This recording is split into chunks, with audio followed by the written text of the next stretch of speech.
Morning, everybody. Welcome to Landscape Talk morning show. Seth, Brandon, Dan here today. I'm going to talk about a couple of good things today. Again, processes. I was recently away in South Carolina for a little bit, and team did great. We have great people. We work at our processes and do that. So just want to kind of unpack that, kind of get the perspective from you guys and talk about that. Just a reminder, if you're interested in growing your landscape business, grow your profits, check out LOS. It's a great setup. One of the things that I really like about the LOS is the idea of it's not just for the owners. You as an owner, you go to all the conferences, you learn, and then you got to kind of come back and train your team, which a lot of times it doesn't happen. So with LOS, you get training plus your team and key people can get training so you can grow together. So check them out. There's a QR code there, but some partners there with the show.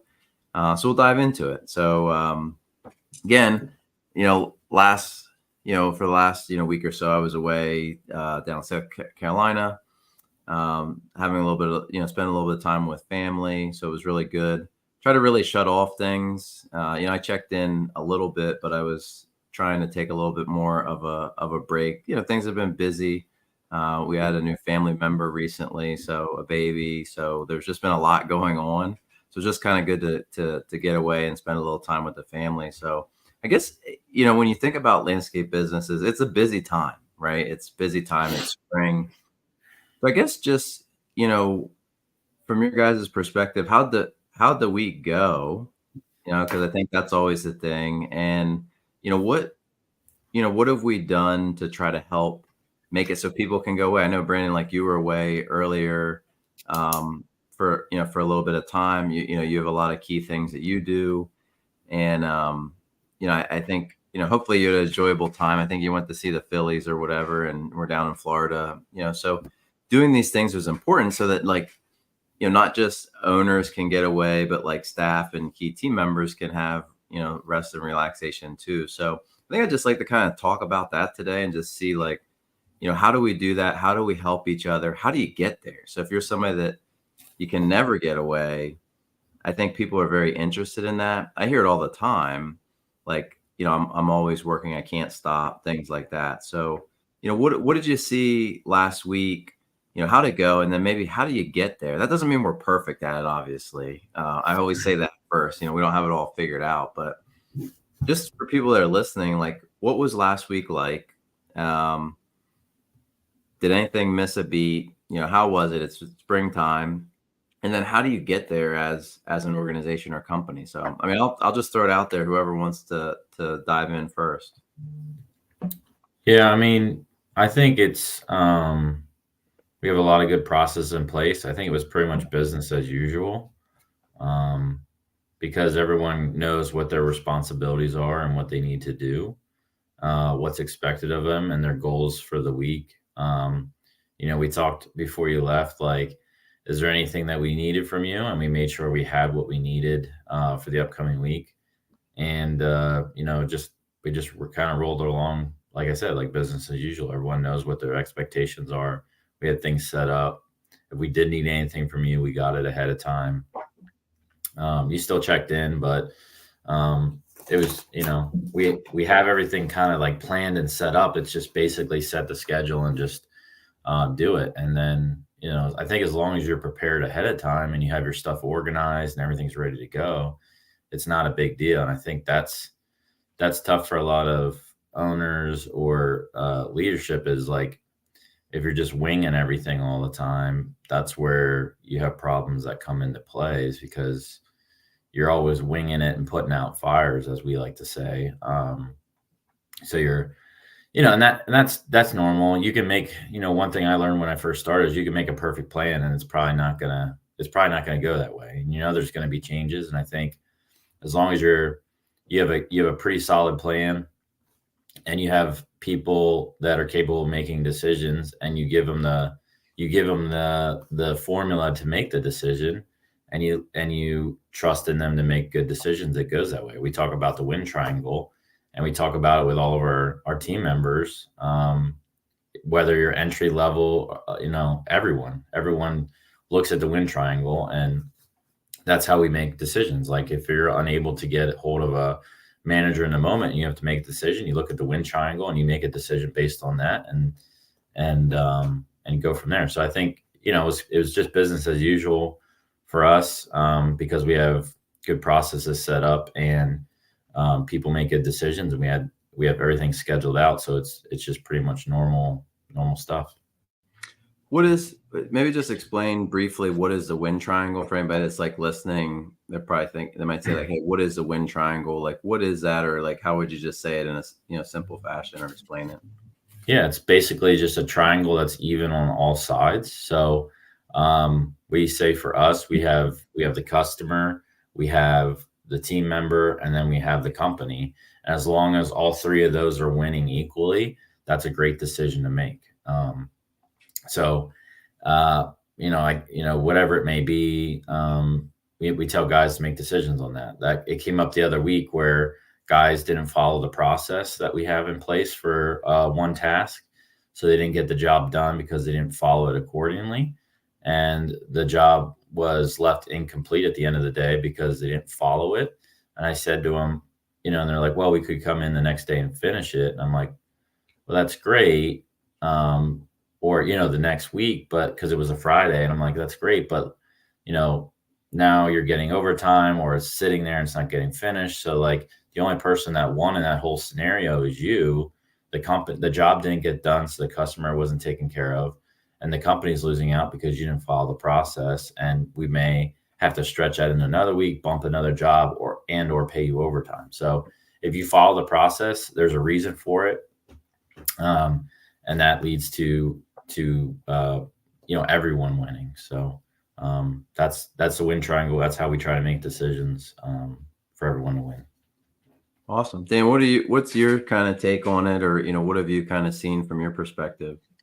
Just going back a little bit to like how we set up processes, I would say like the two key pieces of that are, one, like how clearly the process is laid out, like how kind of simple it is to know exactly what the steps are to get through this process, and also when that's supposed to happen. Because if those two things are true, then someone who maybe hasn't done a certain thing before can pretty much step into that role, and they know exactly what it is they need to do and when it's supposed to happen. It's like Brandon said, if you just kind of leave it to chance or leave it up in the air, like chances are it's not going to work, the best that it could work. So, we always try to have things laid out, whether it's, doing an interview, doing some onboarding, training somebody, getting guys started in the morning, all these things we want to have like laid out so that if someone does need to step in for someone who's away, it's relatively simple. They can pick it up pretty quickly. And they also kind of know when that's supposed to happen. So we don't have to be, reaching out and making sure it's happening at the right time, kind of thing. Yeah. Yeah. I think go ahead. I just one quick like synopsis or thing that I see there is like we basically have a playbook, right?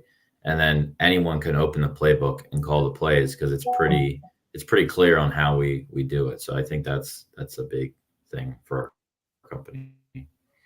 Yeah, I think that's great. I think the idea is, when you can really have like that playbook and processes and like have it trained. I think the thing that we continue to work on and refine is like from the beginning. So when somebody starts, really kind of setting the expectation of like what they need to do and what they're accountable for. And I remember, I think it was even yesterday, we checked in on, just talking about, some of our people, and, a lot of times people look at like even raises or this or that, or what you want them to do. But it all goes back to like, you have to communicate what you want the people to do and like what you count on them for.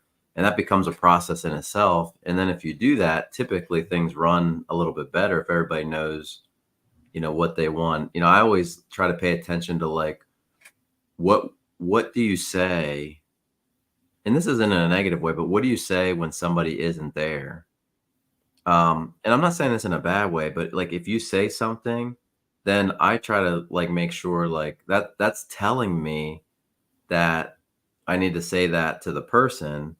And then we just have to make sure we have a process that helps get that thing accomplished. So I think like those are usually the things that need to be worked on, fixed. Processes need to be around them or checked in. I think the other thing with process is you can measure it, right? So if you have a good process, you can say like, is this getting done? How well is this getting done? Maybe even what's the score, that this is being effective. So, I think that that's good. For Brandon, I know you said that you were giving one example. What was the process at the end of the day that you were kind of referring to? Because I think that's helpful to just anytime we can kind of give like a real life example of like, what was the process? So they didn't get the job done, caused some backlogs, but what was the process that we had in place that wasn't implemented that needed to be followed? Yeah. So basically what happened was a mulch job, and we have a special piece of equipment. It's called mulch mate. And it had a fluke thing that happened. It went down. So they had to go back to like the old school method of like, shoveling mulch, right? So mulch mate fills your wheelbarrow in like 3 to 5 seconds, makes your life a lot easier. So they had to go back to filling the mulch, the wheelbarrows. And what they did was they didn't follow our process of like saying, we say we want the whole truck unloaded. So we want to dump everything before we start spreading. Well, they didn't do that. They had someone spreading immediately. And what the problem that occurred was they went through all that, got a second truck there, but now the first truck's sitting there emptied and it's not being reloaded. And that for this particular property, we don't have mulch delivered on site. So we have to run back to our shop to get it, which is maybe 20 minutes away. So what they did was they emptied the first truck, were spreading while doing it, moved on to the second truck and continued to do that same process. Now it's 3:00. They probably need maybe one smaller truckload, 3/4 of a truckload to finish the day. And they have 2 empty trucks, all the mulch is spread, and everyone's standing there twiddling their thumbs. So the reason that doesn't work is now if a guy goes back to load up, both trucks are empty, everyone's standing around twiddling their thumbs, and it's probably going to take him realistically an hour to go back, load, and come back, and they're not going to get the job finished. Whereas if they would have followed our process of dumping everything, they could have been spreading as that second truck was going back and getting loaded up again. And then they had the third truck to be working out of there. And there would have been no lull in the action. So that was the problem. And they would have gotten the job complete. Even with the equipment going down, they still would have been able to complete the job. But because they didn't follow our process, that led to them saying like, well, and it would have been a late day. They would have ended up having to work later than they normally do, blah, blah, blah, blah, blah. So because they didn't follow it, it turned into this snowball effect where everyone was losing, except for, I guess you could say, the guys. Yeah, I think that's a great example. In that area, it's really, really important to. So I think what I want to share is it's really important to identify what might have been going wrong. So like how we got to that point was through seeing it a lot of times and knowing that like when trucks are doing this, maybe they're not being efficient. So that's where we put a process in place. And I think that's the other thing that's good about, peer groups or talking with other companies or paying attention. You can kind of understand what is good and what isn't, and you kind of get ideas of like how to do that. And, that can be really, really beneficial so that, you can eliminate that. Then you make a process around that, you train it, and then you hold people accountable. So like when something doesn't go right, now you can say like, you were trained on this. We did show you this. This is something that we need to do. And it becomes a teaching point versus, oh no, why didn't we get it done? And we never talked about it. So I think that's good. Dan, anything you can think of or want to add to the? Well, it just reminds me about, people have like different learning styles kind of thing. We always go through our training program with with guys, either new guys or guys that could just use a refresh on certain things.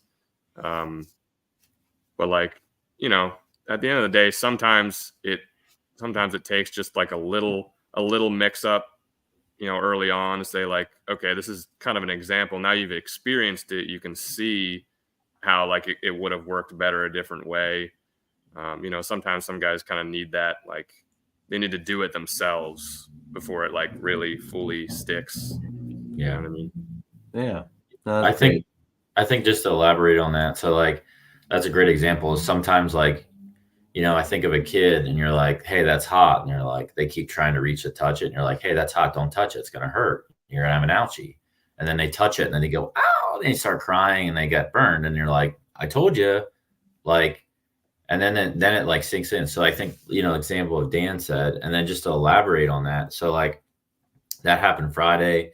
We have a Tuesday meeting with our guys every week and everybody, and we sit down and just go over some key points. Well, we immediately addressed that on Tuesday and was like talked through it with everyone. And I think it like dawned on everyone on like why, hey, we do know what we're talking about. There is a reason that we have these things and we want you to follow them. And I think everyone like realized like, okay, yeah, that makes a ton of sense. We understand. They all went through the training program. They all watched the videos. They all did the quizzes on what our process was, but they simply didn't follow it. Sometimes people think they know better, or maybe they just get caught up in the moment and they don't realize it. But I think sometimes, like Dan said, is like you can talk and talk and talk, but sometimes you just need to get burned by the stove to realize, okay, yeah, I got to remember that for next time.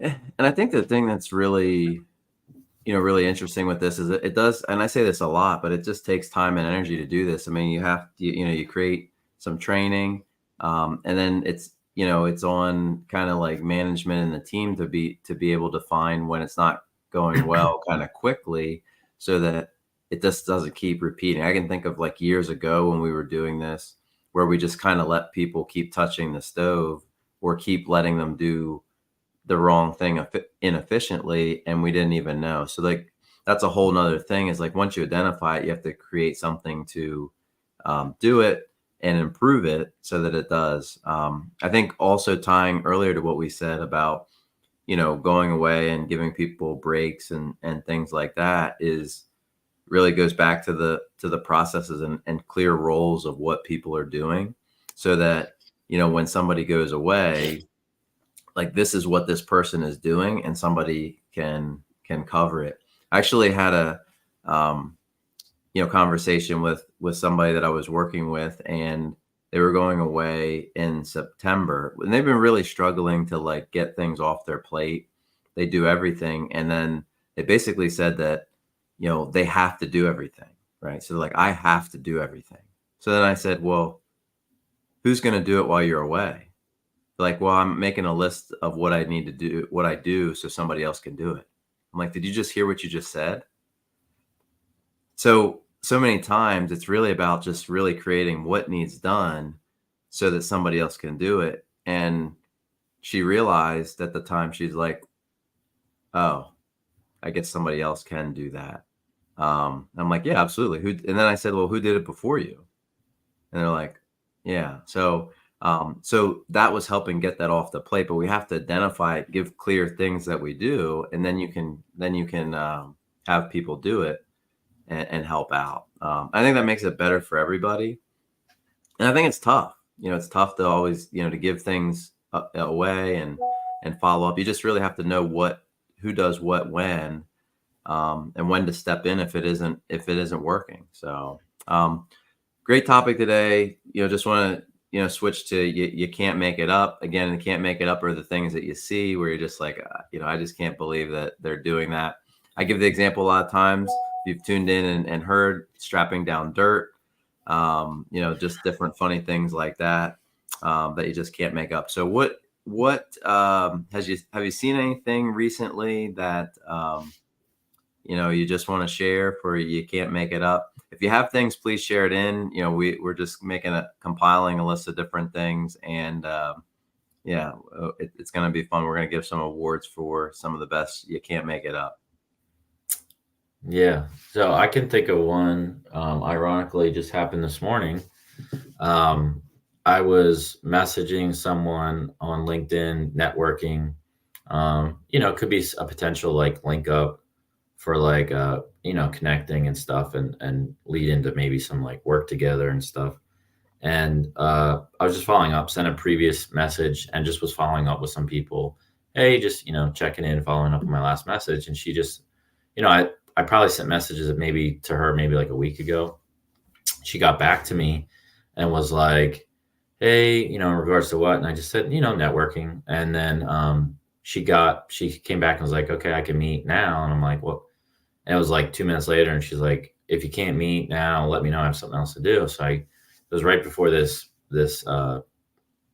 recording of what we're doing right now. And I was like, unfortunately I can't. I have a meeting, but I'm available later today. And she's like, she says, forget it. Like, don't message me. Don't contact me. Like, stop reaching out. And I'm like, what? No, like, how do you change from like, yeah, sure, I'll meet with you, to I can't right now, to immediately be like, don't talk to me, never contact me again, lose my number. It was just really bizarre, a really bizarre like scenario. I'm just like, unfortunately, this very moment, it didn't work out for me. But I'll I'm give pretty you 30 available other seconds to times. jump on a call, or else lose my number. Yeah, I mean, it was like insane a little bit. It was like, and I thought it was like extremely like rude, but I was just like, okay, well, sometimes I guess things work out for a reason, and maybe that was somebody I didn't want to really be dealing with or talking with. But it was really bizarre, and I feel like you can't make that up. Like, it's just, yeah, I can meet with you. Oh, you can't meet right now? Forget it. Don't ever contact me again. So yeah, that's my you can't make it up. It's hot, fresh, right off the stove this morning. So Yeah. Dan, anything you can think of? I mean, the only thing that comes to mind for like real recently, I was quoting a project, involving like a planting job, and sometimes it's always good to give like some recommendations, but sometimes when the client has a clear, specific vision of like exactly what they want, she sends me some pictures on Amazon or whatever of some stuff she found, and they're like super specific, like hybrid varieties of things you couldn't possibly get anywhere unless you ordered them online. And I was like, well, I can supply these specific things, but I can't like guarantee that they're gonna get established. It's gonna be from like bulbs and seeds and whatever. Or I can get you like some more standard varieties still in the same like color scheme you're going for, and it'd be a lot simpler, and I could better guarantee it's gonna do well. So like people wanting like just super specific stuff that like, because they're not really big into gardening themselves. They just kind of find something online that they like, and they're like, that get me that. Yeah. It's just wild out there. So a lot of good things. If you have you can't make it up, send it in. Check out LOS if you're looking to improve your processes, scale your business, grow your profits. Thanks for tuning in, and we'll be talking to you soon.